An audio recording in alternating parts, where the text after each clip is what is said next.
जगन्नाथ जी के भक्त पंच सखा है ना जगन्नाथ जी के, उनमें एक सखा हुए श्री रघुनाथ दास। श्री राम जी के प्रति रघुनाथ दास जी की बड़ी प्रीति, और वो श्री जगन्नाथ जी का तब दर्शन करते थे ना तो इसी भाव से करते थे कि ये राम जी हैं, वो लक्ष्मण जी हैं, बीच में सीता जी हैं। इसी भाव से दर्शन करके बड़े आनंदित होते थे। श्री रघुनाथ दास जी को मंदिर की तरफ से एक सेवा प्रदान की गई। ठाकुर जी जिस चूल्हे पर ठाकुर जी का भोग बनता है, वहां जो अग्नि है वो अग्नि बंधुओं साधारण नहीं है। चाहे वो पुरी हो, चाहे वो हमारे वृंदावन के कई देवालय हों, वे अग्नि साक्षात यशोदा जी का स्वरूप मानी जाती है। क्योंकि ठाकुर जी को सिद्ध होने वाली प्रसादी दो ही लोग अर्पित कर सकते हैं, या तो मैया या फिर गृहिणी। तो बनाती हैं लक्ष्मी और उसको यथाउचित भाप और अग्नि आदि उष्णता प्रदान करती हैं यशोदा। तो परम पवित्र, वैसे भी अग्नि बहुत पवित्र होती है, परंतु मंदिरों में विराजमान जो अग्नि है वो महापवित्र मानी जाती है। तो उस पवित्र अग्नि की पवित्रता की सेवा रघुनाथ दास जी को दी गई। पवित्रता मतलब कैसे पवित्र करें अग्नि को? अग्नि तो पवित्र होती है। बोले कि उस अग्नि को बुझने ना दें, वहां पर कोई ना कोई यथाउचित हवन आदि करते रहे उस अग्नि में। जब प्रसाद बनेगा तो वहीं से अग्नि ले जाकर के चूल्हे में रख दी जाएगी, बाकी उस अग्नि में कुछ ना कुछ हवन आदि चलता रहे, उसकी रक्षा हो, वो बुझने ना पाए। रघुनाथ दास जी को ये सेवा प्राप्त हुई और रघुनाथ दास जी बड़े प्रेम से इस सेवा को करते थे। आज भी एक मठ है मंदिर के पास में, जहां रघुनाथ दास जी बैठते थे, वहीं से ही अग्नि ठाकुर जी के रसोई घर में ले जाई जाती है आज भी। तो ये सेवा वो करते थे ठाकुर जी की।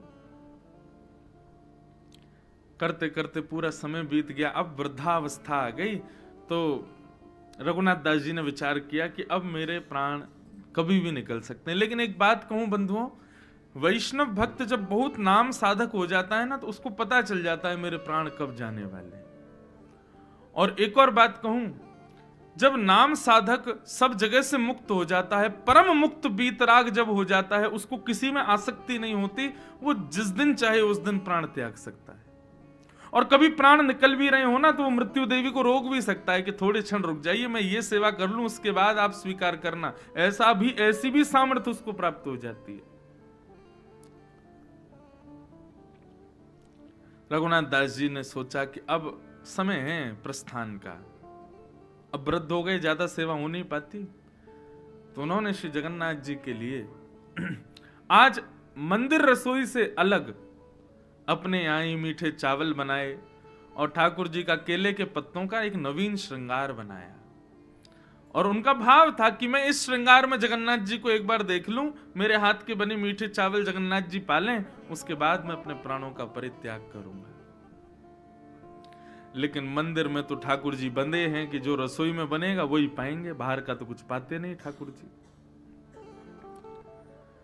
और इसमें मैं आप सबसे भी निवेदन करूं, कभी भी किसी मंदिर में जाओ बंधुओं, दुकान से आप जो प्रसाद खरीदते हैं ना, वो वितरण के लिए रखो, लेकिन ठाकुर जी के भोग के लिए तो अपने घर से स्वयं बना के लाओ। ठाकुर जी भले स्वीकार करें ना करें, दूर से ही दिखा दो। लेकिन हम जब बाजार से खरीद के कोई सामग्री ठाकुर जी के सन्मुख लेके जाते हैं, तो आप विचार करो, आपने पेड़े खरीदे, आपसे पहले 10 लोग और खरीद गए, उन्हीं पेड़ों को ना जाने कितने लोग खा गए, अब उन्हीं में से शेष पेड़े आपने जाके जगन्नाथ, क्या वो भोग लगाएंगे? कभी नहीं। लेकिन आप अपने घर में पुण्य स्नान करके, बर्तन आदि धो करके, शुद्ध भाव से स्वयं कुछ भाव निर्मित करके तब ठाकुर जी को अर्पित करोगे, हजारों लोगों में से भी पीछे से भी दिखाओगे तो ठाकुर जी स्वीकार करेंगे। रघुनाथ दास जी को पीछे से दिखाने से संतुष्टि नहीं थी, तो गए पुजारी जी के पास, गए, जाके बोले भोग जगन्नाथ जी को पधरा दीजिए, और ये मैं कुछ श्रृंगार लाया हूं, ये ठाकुर जी को आप धारण कराओ। पुजारी जी ने विनम्रता से मना कर दिया, बोले भगवान नियम है मंदिर का, यहां बाहर की प्रसादी ठाकुर जी को नहीं चढ़ाई जाती। बाहर का श्रृंगार ठाकुर जी को नहीं, प्रणाली में जो लिखा है, जैसा वर्णन है वैसा ही श्रृंगार होगा, और जैसा भोग प्रसाद ठाकुर जी आरोगते आए हैं वर्षों से वैसा ही पाएंगे। बाहर का कुछ भी यहां स्वीकार नहीं किया जा सकता। रघुनाथ दास जी बोले, हम इतने दिनों से जगन्नाथ जी की पावन पवित्र अग्नि की सेवा कर रहे हैं, हमको इतना सौभाग्य तो मिले कि हमारे हाथ की निर्मित वस्तु कुछ पालें ठाकुर जी। पुजारियों ने कहा, आपको सौभाग्य देंगे तो और भी सेवक हैं वो भी आ जाएंगे कि हमको भी तो ये सौभाग्य, हमारे हाथ का भी लगाओ भोग, हमारे हाथ का भी पवाओ ठाकुर जी को, हमारा भी श्रृंगार कराओ। ये पक्षपात हम नहीं कर सकते, क्षमा करें रघुनाथ दास जी, परंतु आपका श्रृंगार और आपका प्रसाद ये ठाकुर जी को नहीं अर्पित हो सकता। वैष्णव का स्वभाव ज्यादा द्वंद्व में नहीं पड़ता, लड़ता नहीं है ज्यादा। रघुनाथ दास जी ने शीश से लगाया, बोले जैसी इच्छा जगन्नाथ जी, और लेकर के चले गए। रात्रि का ठाकुर जी का श्रृंगार हो रहा था, पुष्पों का श्रृंगार, गीत गोविंद पहन करके श्री जगन्नाथ जी बैठे थे। पुजारी जी सब श्रृंगार कर रहे थे, नियम से जो चलता है जगन्नाथ जी का वो चल रहा था।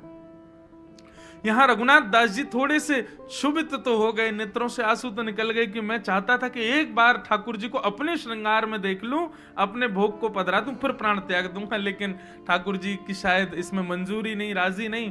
तो उनके जो सेवित राघव जी थे उनके सन्मुख जाकर के श्रृंगार रख दिया, रोने लगे। बोलो कोई बात नहीं राम जी, आप तो बड़े छोटे से हो, लेकिन ये श्रृंगार जगन्नाथ जी का अब आप ही धारण कर लो। बाहर बैठे श्री रघुनाथ दास जी रुदन करने लगे, तो भीतर श्री ठाकुर जी का बड़ श्रृंगार हो रहा था। जैसे ही शीश का श्रृंगार प्रारंभ किया, सब मालाएं उतर उतर के गिर जाएं, नाक की नतबेसर गिर जाए, सिर के फूल गिर जाएं। जगन्नाथ जी सेवा स्वीकार नहीं कर रहे। कभी भी बंधुओं ठाकुर जी सेवा, जो लोग सेवा करते हैं, श्रृंगार में भोग में कुछ भी अनुचित हो तो उसको अपशगुन मत मानिएगा, उसको ये मानिएगा ठाकुर जी की कुछ इच्छा है। विचार करके पूछो क्या इच्छा है, फिर जो भाव मन में आवे समझना यही ठाकुर जी की इच्छा है। पुजारी जी बोले क्या करें, आज तो जगन्नाथ जी तैयारी नहीं हो रहे, श्रृंगार ही नहीं करा रहे, बार बार पुष्प गिर रहे हैं, बार बार अपना श्रृंगार उतार रहे हैं। श्रृंगार करते करते करते महाराज, आज भी जगन्नाथ जी का नियम नहीं है कितने बजे सोते हैं। कहो तो कभी कभी 11 बजे ही शयन हो जाए, कहो तो 2-2 3-3 बज जाए, 4 बज जाए सुबह के, नहीं सो रहे। श्रृंगार धारण नहीं किया श्री जगन्नाथ जी ने।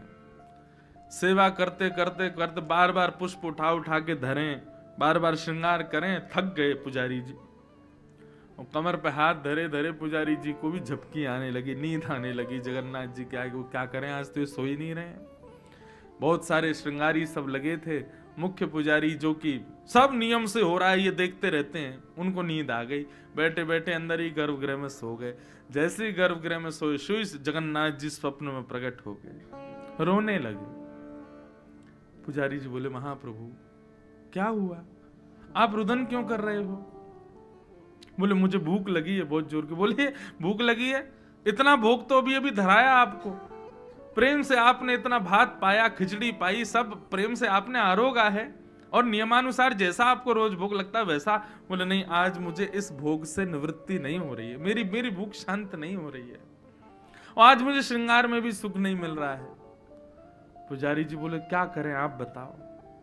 बोले आज मुझे मंदिर की प्रणालिका से पा रहे प्रसाद की इच्छा नहीं है, आज मुझे प्रणालिका से श्रृंगार की इच्छा नहीं है। आज मेरा मन है कि श्री रघुनाथ दास जी जो भात बना के लाए थे वही भोग लगाओ, और रघुनाथ दास जी जो श्रृंगार लेके आए थे वही श्रृंगार मेरा करो, तभी मुझे सुख मिलेगा। नहीं तो तुम सबको परेशान करूंगा, मैं रात भर नहीं सोऊंगा, और मैं अपनी पे आ गया तो तुम्हारे नियम फियम सब धरे रह जाएंगे, बिल्कुल श्रृंगार नहीं कर पाओगे मेरा। और तुम लोग जैसे ही गर्भगृह से बाहर जाओगे मैं किवाड़ भी बंद कर लूंगा, बंद होके बैठ जाऊंगा भीतर।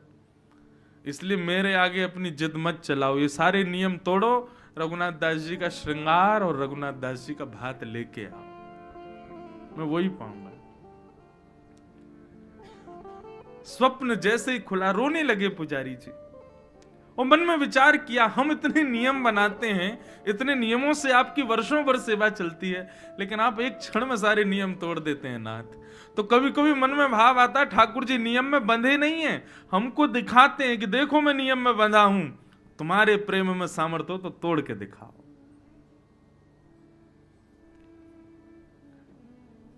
पुजारी दौड़े दौड़े रघुनाथ दास जी के पास गए और कहा, लाइए भात, लाओ श्रृंगार। बोले नहीं नहीं, आप नियम से करो। बोले भैया, जब नियम जिसके लिए है वो ही तोड़ रहा है तो क्या करें।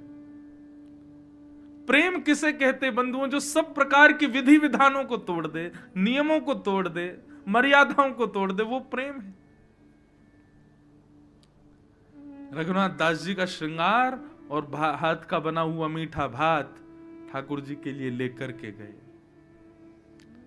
और जगन्नाथ जी को आज पहली बार प्रणालिका से विपरीत श्रृंगार किया, प्रणालिका से विपरीत प्रसाद पवाया।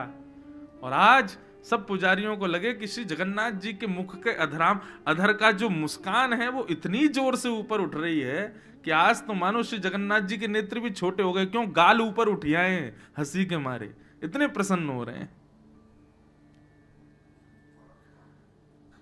सब लोग दर्शन करने के लिए गए, लेकिन रघुनाथ दास जी दर्शन की इच्छा तो बहुत है, लेकिन विचार नहीं कर पा रहे कि मैं कैसे देखूंगा जगन्नाथ जी को, मेरे श्रृंगार में विराज रहे हैं। आज गर्भ स्तंभ के पास जाकर के बैठे, हजारों लोग दर्शन कर रहे हैं, लेकिन वहीं बैठे बैठे रघुनाथ दास जी ने केवल एक झलक जगन्नाथ जी की देखी। आज अपने हाथ से बने हुए श्रृंगार में जब जगन्नाथ जी को देखा, बस देखते ही वहीं प्राण त्याग दिए और ठाकुर जी में विलीन हो गए।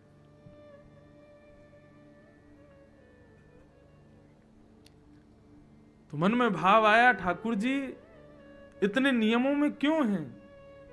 वो नियमों में है ही इसीलिए कि हमें बता रहे हैं कि तुम्हारे प्रेम में सामर्थ्य है, तुम्हारे भाव में सामर्थ्य है, तुम्हारी भक्ति में सामर्थ्य है, तो इसको लांघ के दिखाओ। वो तो तैयार बैठे लांघने को, लेकिन कोई भक्त वैष्णव आए तो सही ऐसा जिसके भाव को ठाकुर जी स्वीकार करें। भागवत की कथा, गीत गोविंद, गोपी गीत, इतने नियम हम करते हैं, क्यों करते हैं? ताकि हमारा प्रेम उस उत्कृष्ट अवस्था में पहुंच जाए जहां श्री जगन्नाथ जी हमारे लिए नियम तोड़ दें।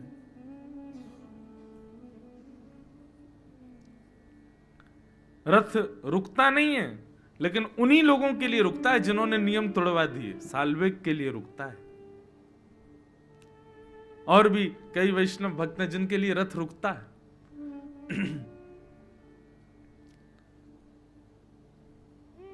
ऐसे ठाकुर जी